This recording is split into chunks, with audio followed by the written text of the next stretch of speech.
Hi, everybody. Matt here from Matt Likes Comics, and I'm back with another edition of Random Books My Daughter Picked. This one was interesting as heck because we went through, she picked a box, we picked some books, and as you know, that this is something I do quite a bit. Every so often I get her pick a box, pull out some random books, I cover those books.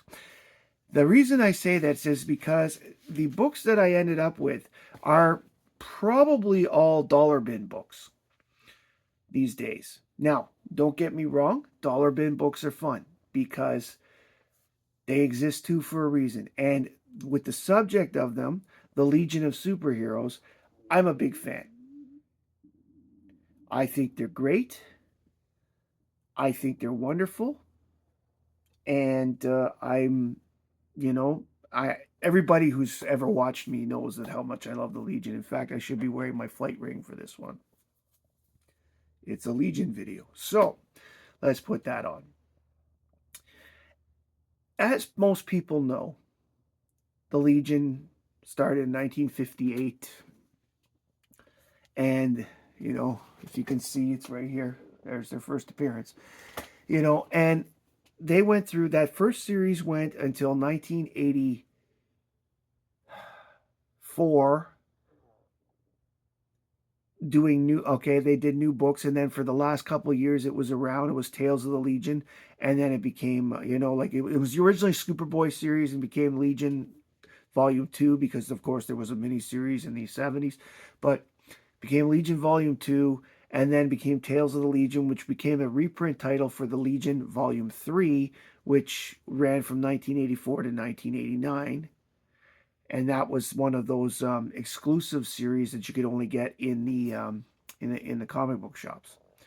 So, in 1989, the series ended of the Legion with the Legion being disbanded. That's a big deal. I bring that up because the series we're going to cover is Volume 4, which is known as the 5 Years Later team to begin with. This series is plotted in general by Keith Giffen and written by Keith Giffen, Tom Bierbaum, Mary Bierbaum, Al Gordon. Keith Giffen does the pencils and Al Gordon does the inks. Those are going to be the credits for every book I show, with an exception of a couple where I will make changes as appropriate. I will mention as appropriate. The series is known as 5 Years Later because the series begins with some of the members, Chameleon Boy, who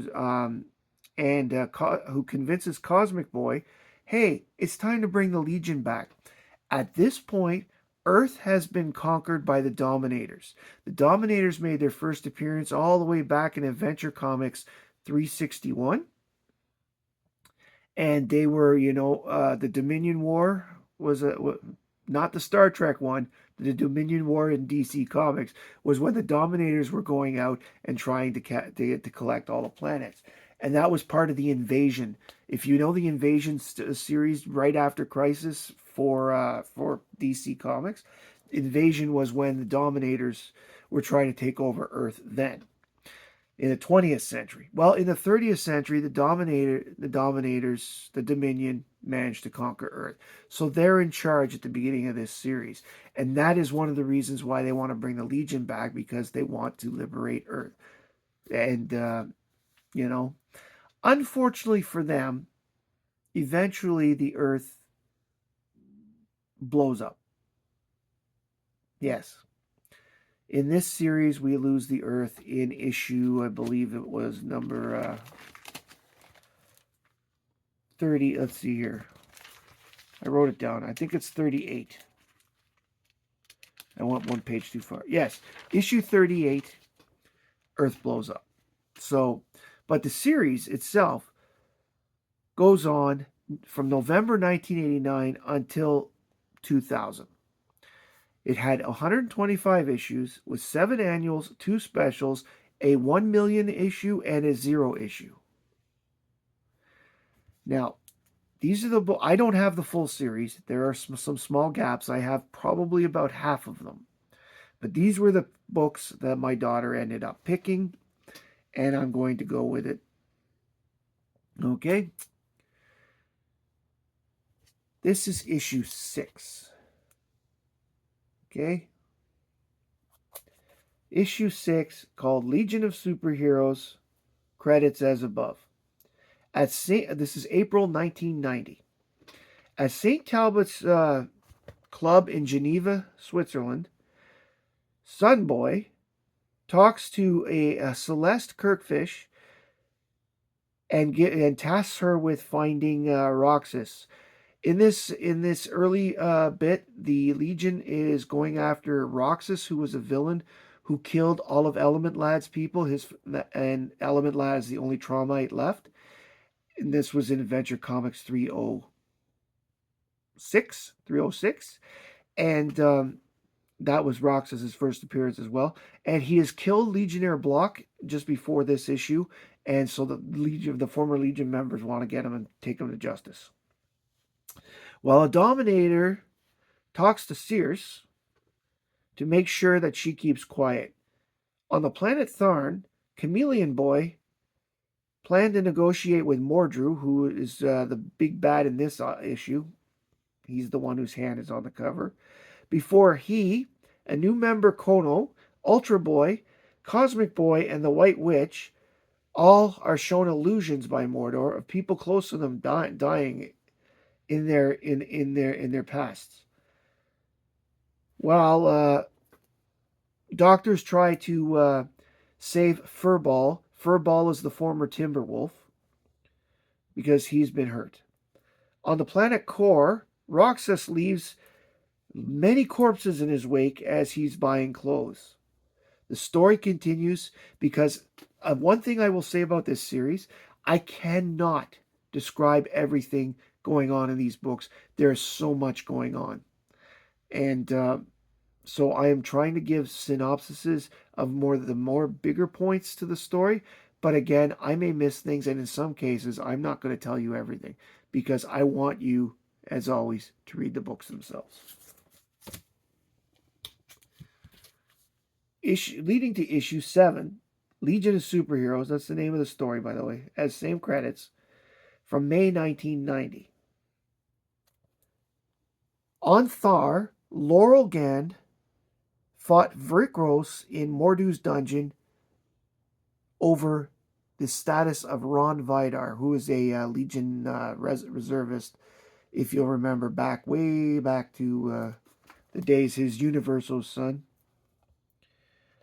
Cosmic Boy finds himself having dinner with Mordru instead of actually having been killed. He thought due to the illusion from the issue before, he thought he'd died.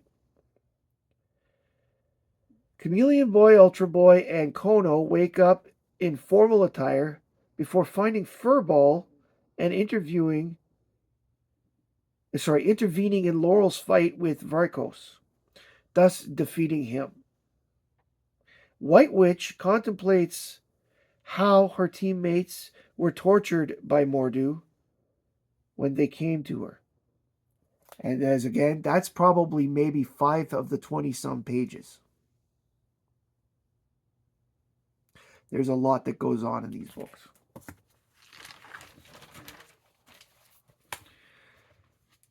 Skipping issue 8 as I don't have it. This is issue 9 and it's called Laurel's Story. Same credits. This is July 1990. Laurel Gand, it says, at the Sakar Free Library on Signigus 4, Roxas has obtained a tape on Laurel Gand and is watching her autobiography. I'm not doing the story, but look at how she's dressed. Laurel Gand is a character that was brought into this post-crisis world as a descendant of Largan, who is Monel, and known post-crisis as Valar. She's descended directly from his brother. Thus, she is a Daxamite and has Kryptonian-like powers with and is susceptible to lead, like other Daxamites. During this series, she gets involved with Brainiac 5 just like Supergirl did, but in the end, she ends up marrying Ron Vidar, who's his best friend. So that triangle's never happened before. As I said, unfortunately, they kill her off in Legion of Superheroes 59. But until then, she's probably the most powerful member of the Legion in this period. Issue 11. This one is cool. The story is called Tenzil Kem Takes a Bite Out of Crime. Same credits, September 1990. Look who's back.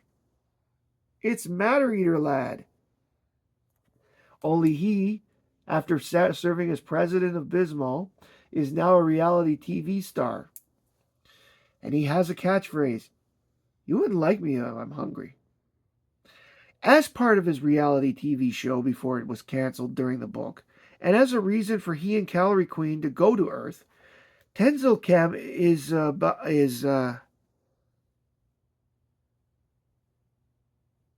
going to what he calls the Tith Protector of Bismol. That can't be right, Tith. Well, it says something blank. The president of Bismol in the Jersey district of Metropolis. Meanwhile, Brainiac 5 examines the injured Lightning Lord and the dying Chameleon Boy. And Celeste and Tenzil decide to represent Polar Boy for his trial regarding an incursion. Meeting with the prosecutor in advance, the charges are eventually dropped. Tenzil then heads to the spaceport with Breck, who is Polar Lad, and Calorie Queen, while the prosecutor, by the name of Jacody, kisses him. So it turns out they're dating. Ultra Boy is sent away to another planet on a mission.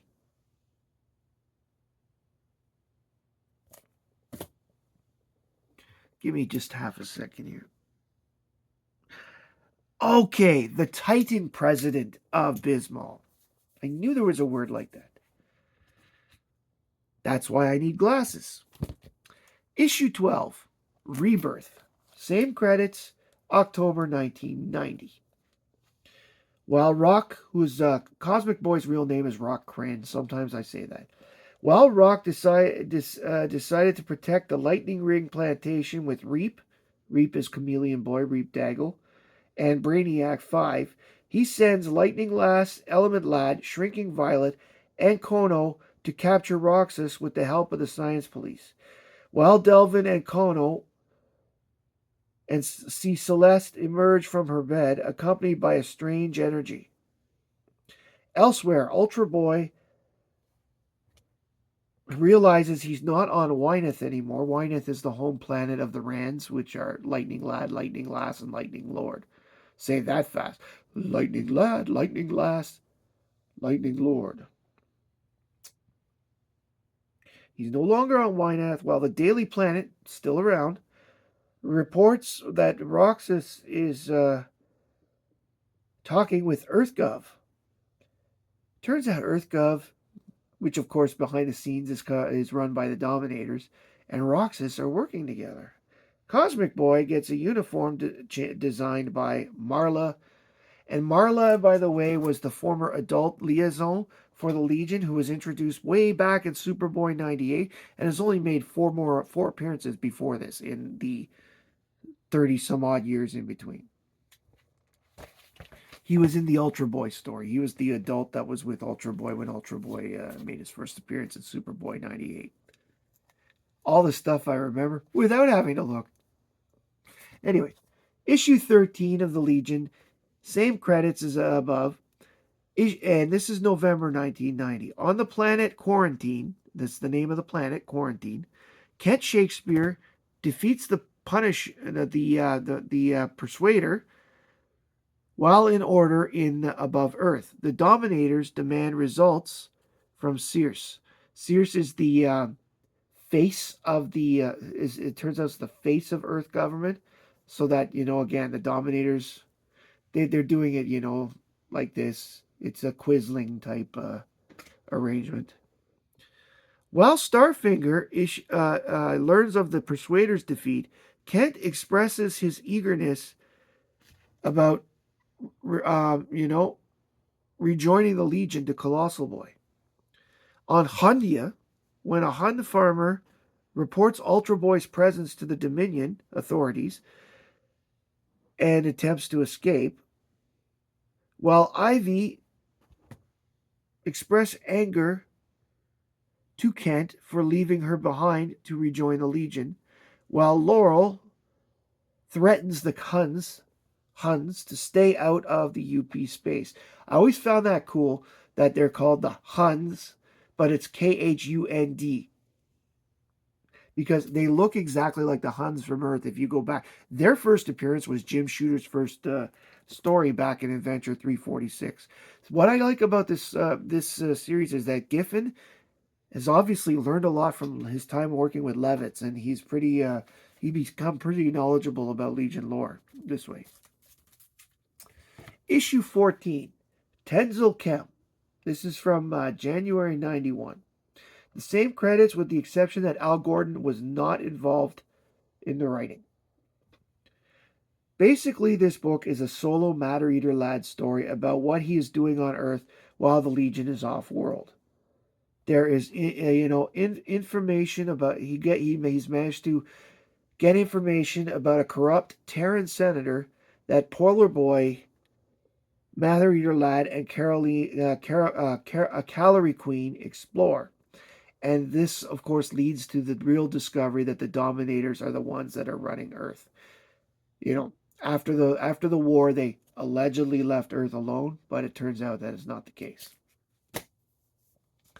And the last issue that was pulled from this run is issue 16, Hun Invasion.